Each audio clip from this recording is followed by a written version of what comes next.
Good morning, students. I am your history teacher, Mr. Swain. Welcomes you to the GYANJYOTI online classes. Students, as you know that in the month of August, we have already completed the syllabus. That is the teaching portion. That is all being completed. So one more thing I want to tell you, students, that from 14th September onwards, your term 1 exams will start and you have to appear it online in your mobiles or in laptops also. If you do this, then you can appear.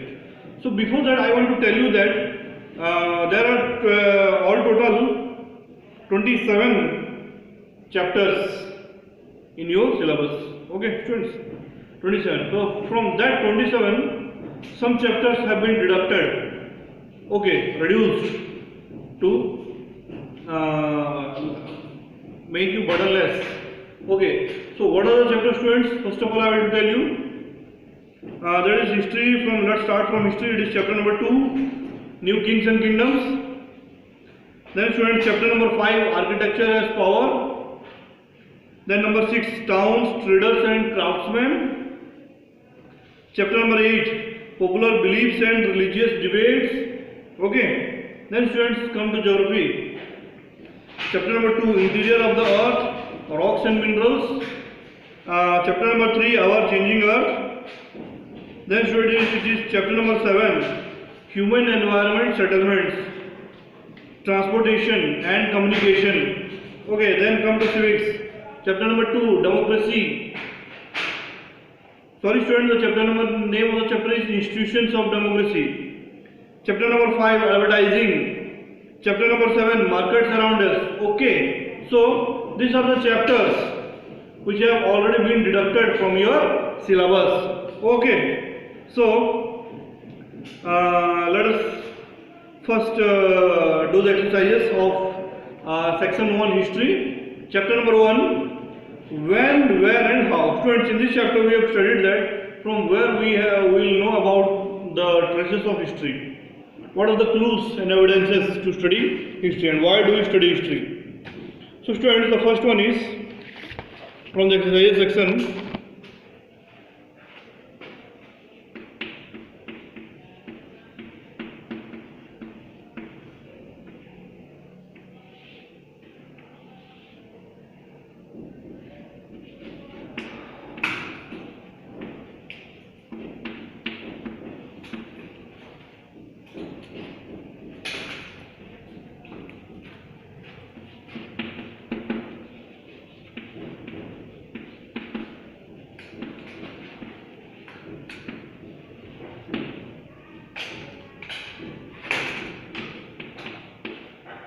Who am I? Find out my name. So, the first one is, students, I am the author of a book.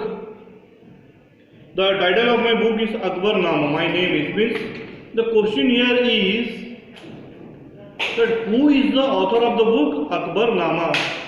Students, it's very easy. Abul Fazl. You have studied in the chapter that Abul Fazl is the author of the book Akbar Nama.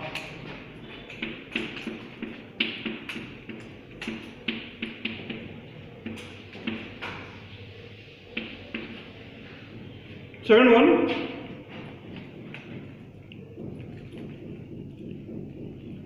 I wrote the book Kitab al-Hind. My name is dash.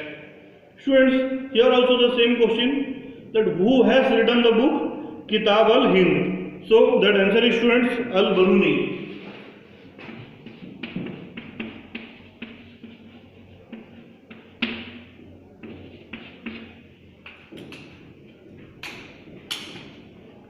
Then third one, is, students, very interesting one. Listen carefully.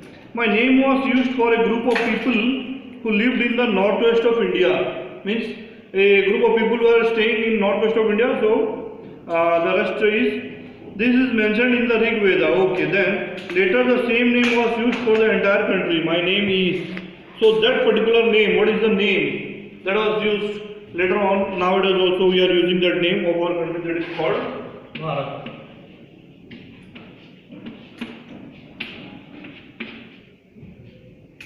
Then students, the last one is in the section A. My medieval period starts during the 8th century and ends in the 18th century CE, that is common era.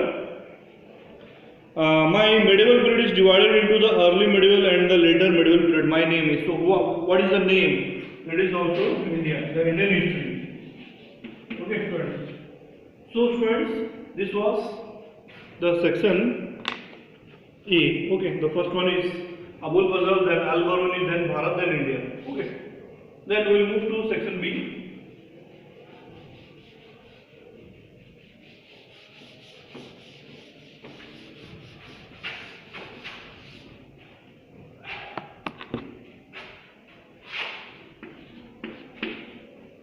Okay, students, listen. What is section B? Answer the following questions. Students, this is the most important part. B is 1. Okay. The first question is, students, when did the medieval period begin and end? How many years did it last? Students, this is the most important question in this chapter, that when did it start? Students, the questions I will discuss, I won't write it on the blackboard, it will take much time. So, the first answer is, the medieval period in Indian history began in the 8th century and came to an end in the 18th century CE. So, students, look, from 8th to 18th century. I am just writing the hints. And it lasted for about 1000 years. From 8th, students, you know that one century consists of 100 years. So from 8th to 18th century, 1000 years.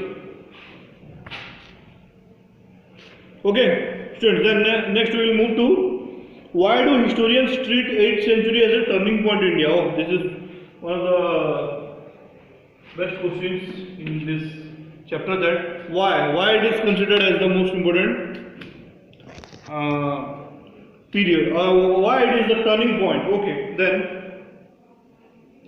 historians treat 8th century as a turning point because why?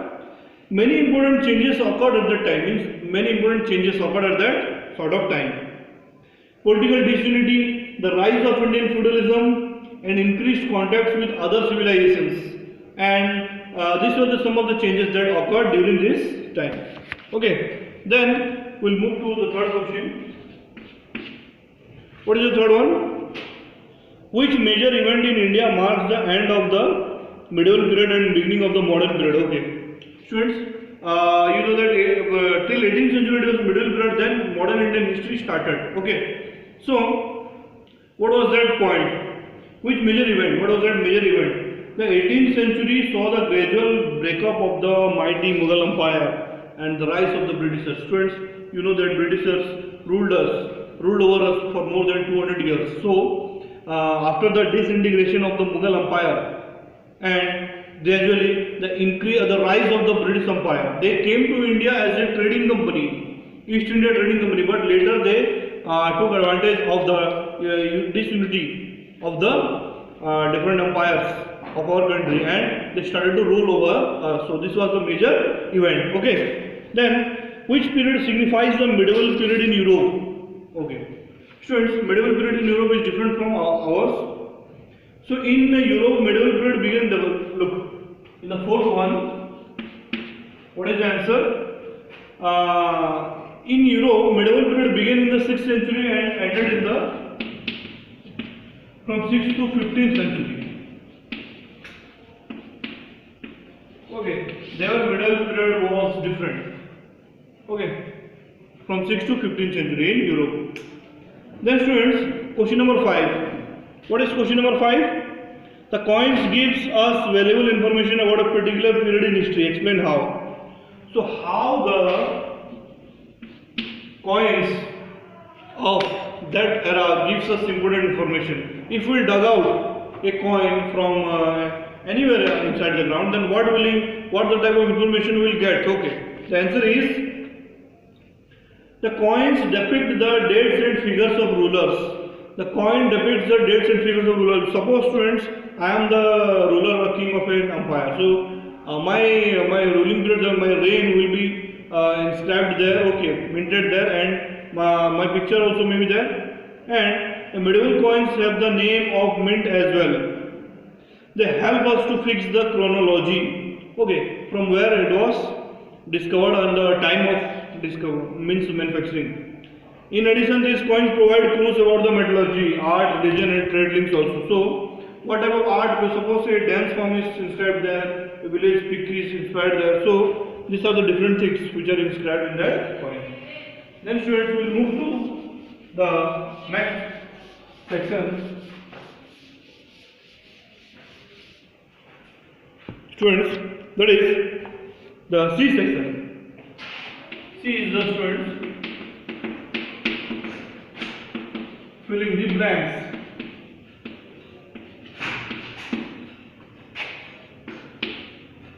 Students, what is written in the filling the blanks? The medieval period in India lasted for about the medieval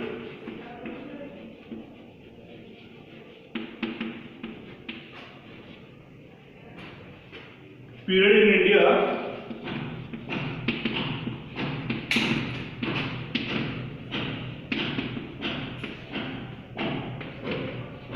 lasted for a 10 years. Easy one, students, the answer will be 1000. Okay. Then second one is dash and dash sources give us good understanding of the past. Answer will be, students, archaeological and literary. Archaeological and literary.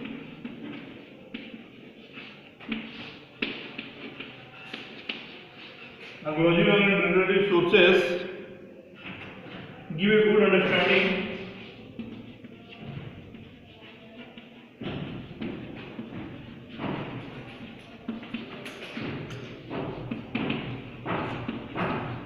of the past.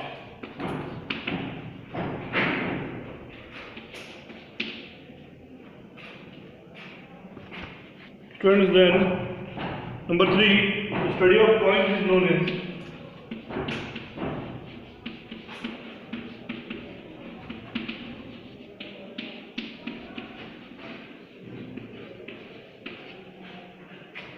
numismatics.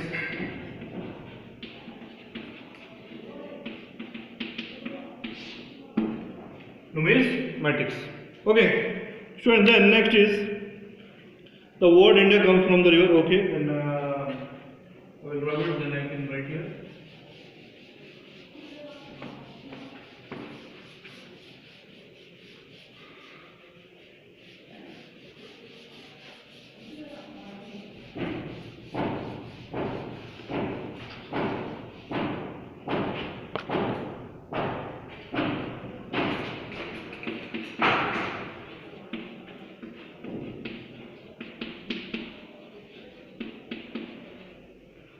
The word India comes from the river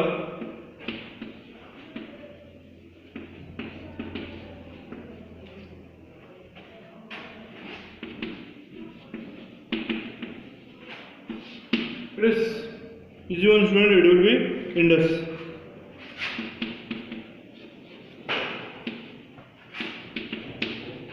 Next, student, the study of inscriptions.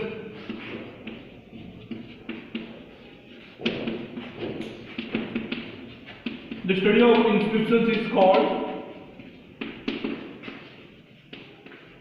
Oh, what is the answer, students? It will be epigraphy.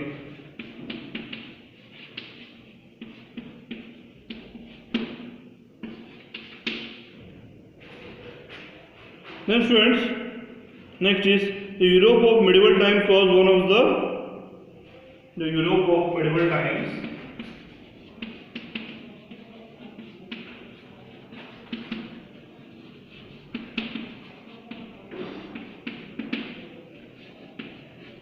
Was one of the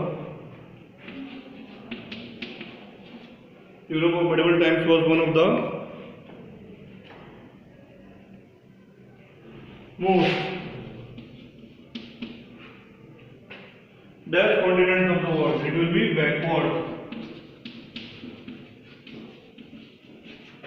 continents.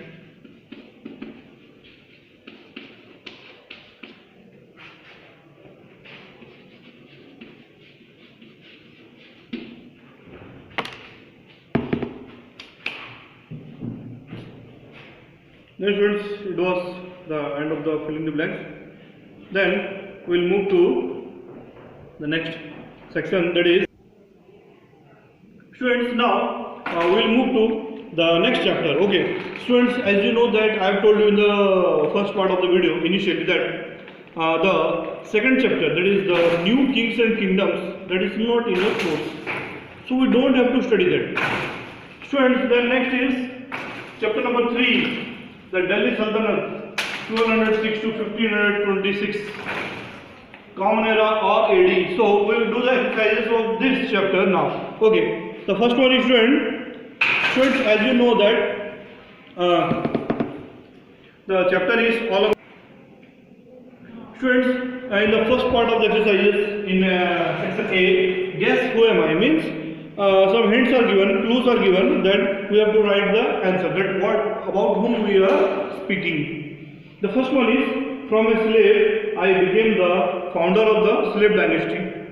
I started the construction of the Qutub Minar, means which Sultan of Delhi started the construction of Qutub Minar. So the first one is Qutub Din Aibak.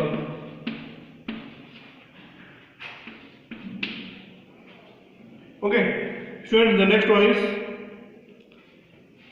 I introduced the Ikta system and Tanka as currency of the Sultan. Means students, whenever it may be in ancient time, it may be in medieval time or in the recent modern time, that you need some money or anything that you can exchange for any goods or services. That is called the currency, or some in the ancient time there was barter system. So which Sultan of Delhi introduced the Tanka as currency and Ikta system? The answer is Iltutmish.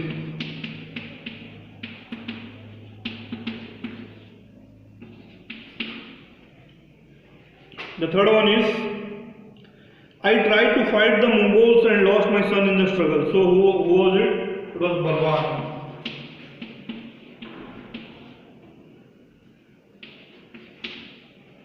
The fourth one is, I was an ex-slave. I became the Sultan and then suppressed the nobles. I pursued a policy of blood and iron. It is also the same answer. Balwan. Okay. Next students, fifth one is, I was the first Sultan of Delhi to conquer southern parts of India. This is the most interesting question, students. Means this Sultan was very powerful, very cruel also, and due to him only the Mughals entered into the southern India. That is Alauddin Khilji.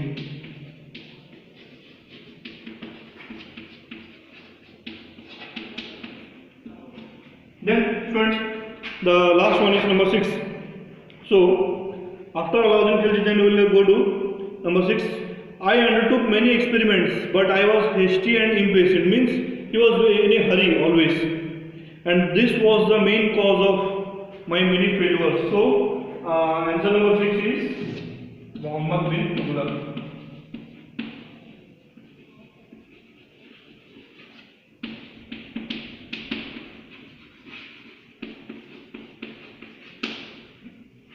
Muhammad bin Tughlaq. Okay, so this was the guess who am I. Now we will move to name the following. Okay, name the following.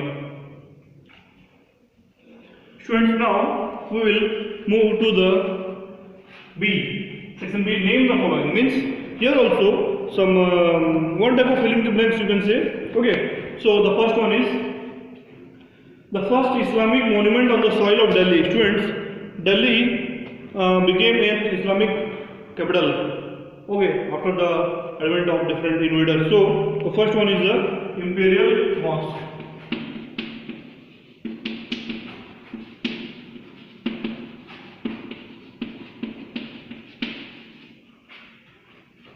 First one is the Imperial Mosque. Second one is the salutation by which the nobles in the court of Balwan had to touch the ground with their forehead. So it is called, what is the culture also, why the people touch the ground with their forehead. It is Sijda. The custom is known as Sijda. Okay. The third one is a piece of land assigned instead of salary, means instead of giving salary in terms of currency, the piece of land was given. That is called the Ikta system. Students, in the A section, we have studied that who introduced the Ikta system. Means the Sultan. Then those who gathered information secretly, that is very easy, spies, detective. Nowadays you can call them as detective. Then number 5. Okay. Number 5. What is number 5? Muhammad bin Tughlaq shifted his capital from Delhi to Siri. Siri was the name of place.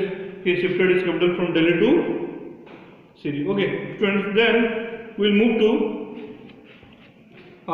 C. Filling the blanks with the right word from the given in the bracket.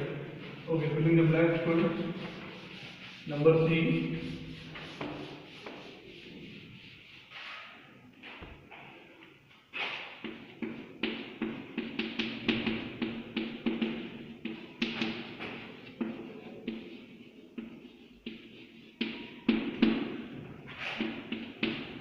Filling the blanks. So, students, the first one is the earliest rulers of the Delhi Sultanate were from the.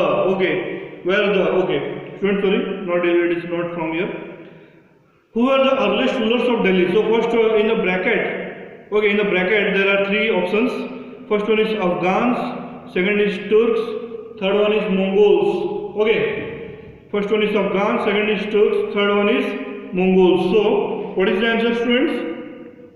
Answer will be Turks.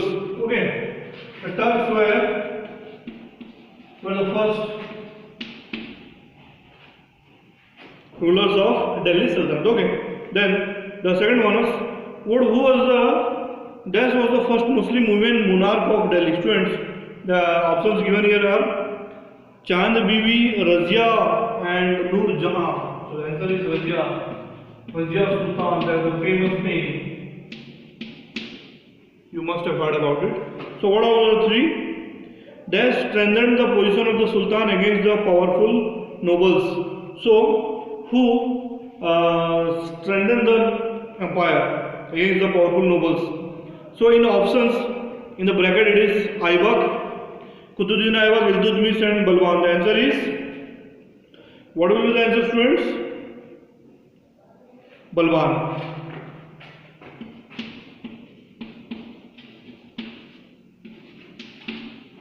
Number 4. Dash created Turkane-Chehalgani.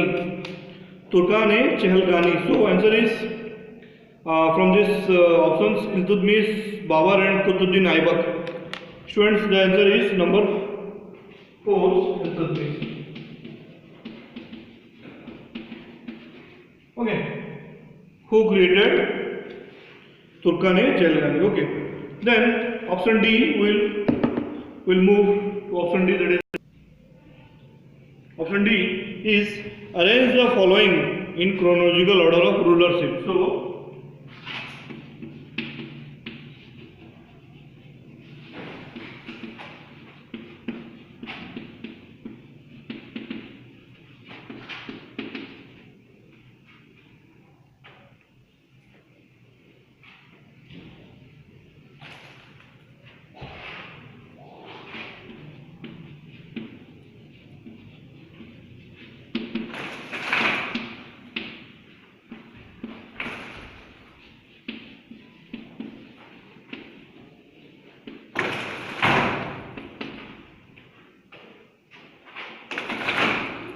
now, students, it means that some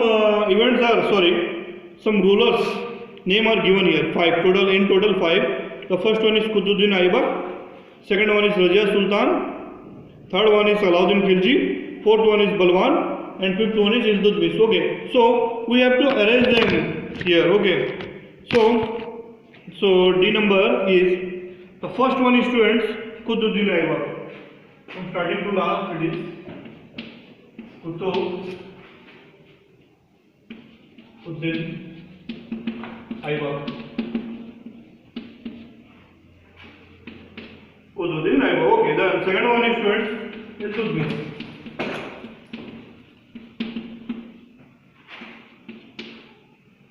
Students, the third one is Razia Sultan.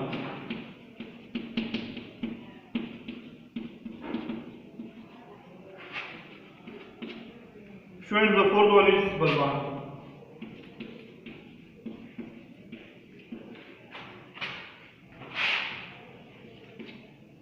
Fifth one is Alauddin Khilji.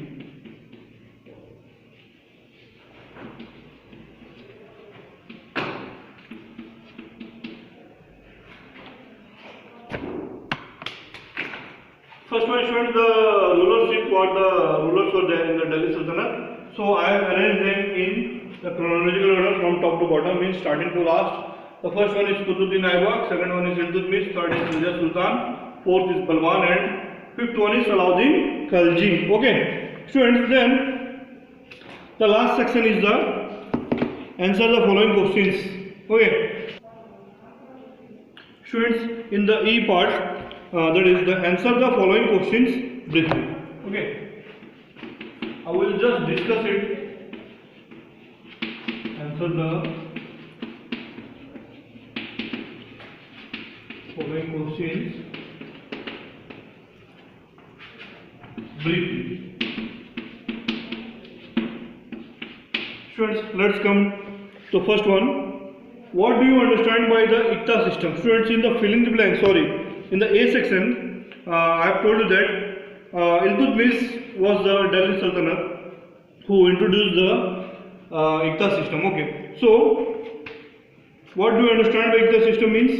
ICTA means the grant of revenue from a village or a piece of land in lieu of salary. Means the suppose there are some workers. Okay, they may be working as soldiers, ministers, or etc. etc. So they were awarded or they were given a piece of land instead of salary, instead of currency, you can say. Okay, this was started by Iltutmish. Iltutmish was the Delhi Sultan who started the system, and he did not pay his nobles in cash.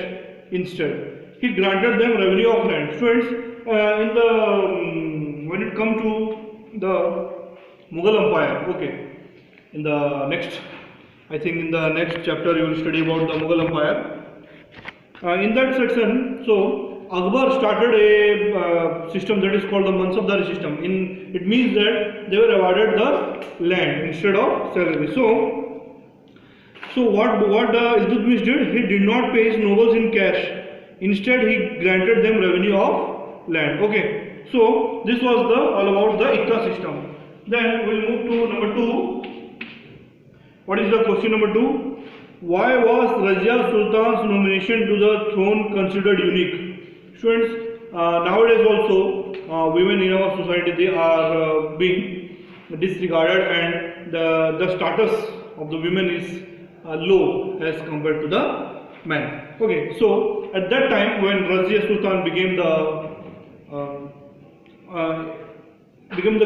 queen, so Razia was the only Muslim woman ruler of Delhi. Okay, Razia was, you will find that very few women have captured the kingdom and they became the ruler. So as a sultan, she threw away her female attire and acted like a true monarch. Means she never believed that she was a lady, but she tried to act as a true monarch or a king.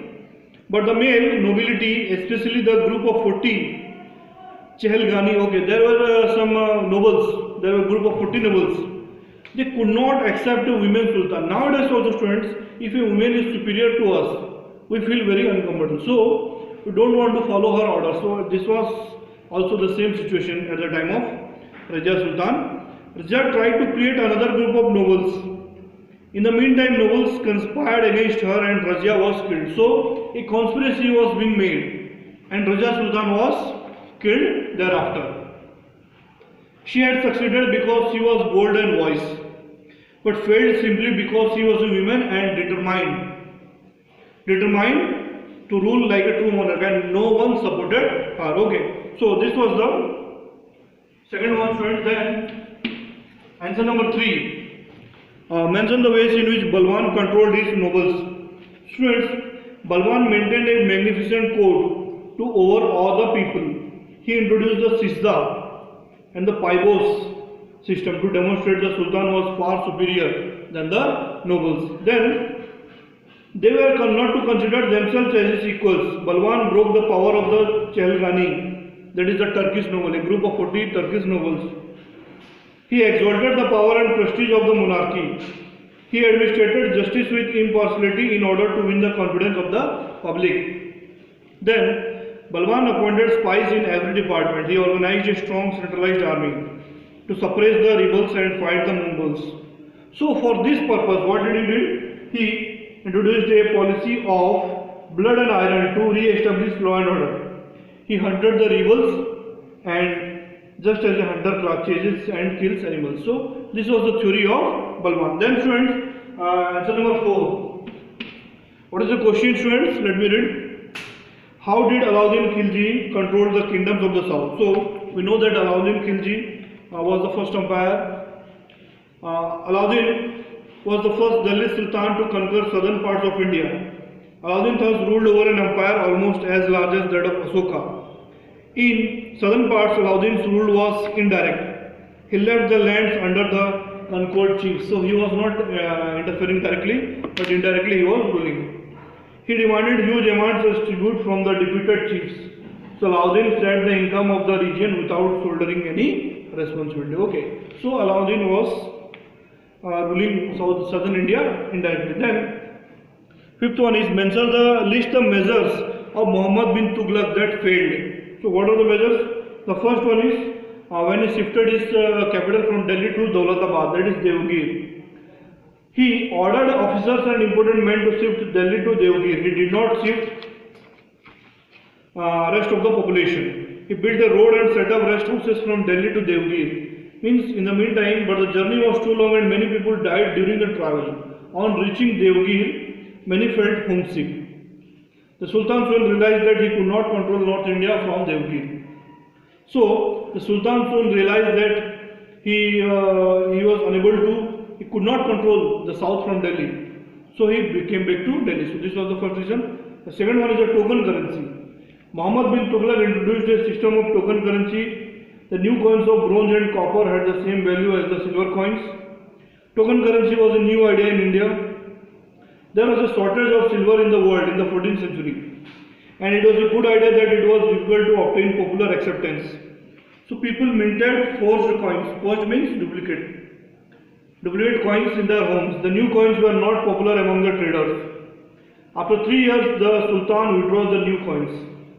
In exchange, he gave silver coins to the people, and this scheme too failed. So this was two the reasons. The last one is, students, mention the agrarian reforms undertaken by Muhammad bin Tughlaq. Students, agrarian means the rules or the measure related to agriculture. Okay. Muhammad bin Tughlaq undertook measures to improve agriculture. He also raised the rate of land revenue and, like Alauddin, demanded half of the produce.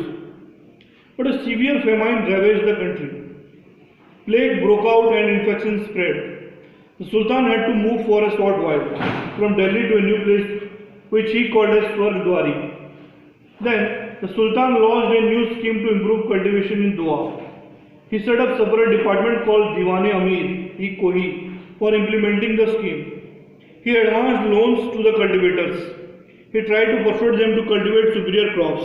The scheme failed due to the officers who were inexperienced and dishonest, and they were also corrupted. So students, this was the chapter all about. The first chapter we have completed exercises of when, where and how, and third one Delhi Sultan. Both are completed. I hope you like the video, watch it, and try to study hard because your exams are coming in the forthcoming days. So thank you students for today.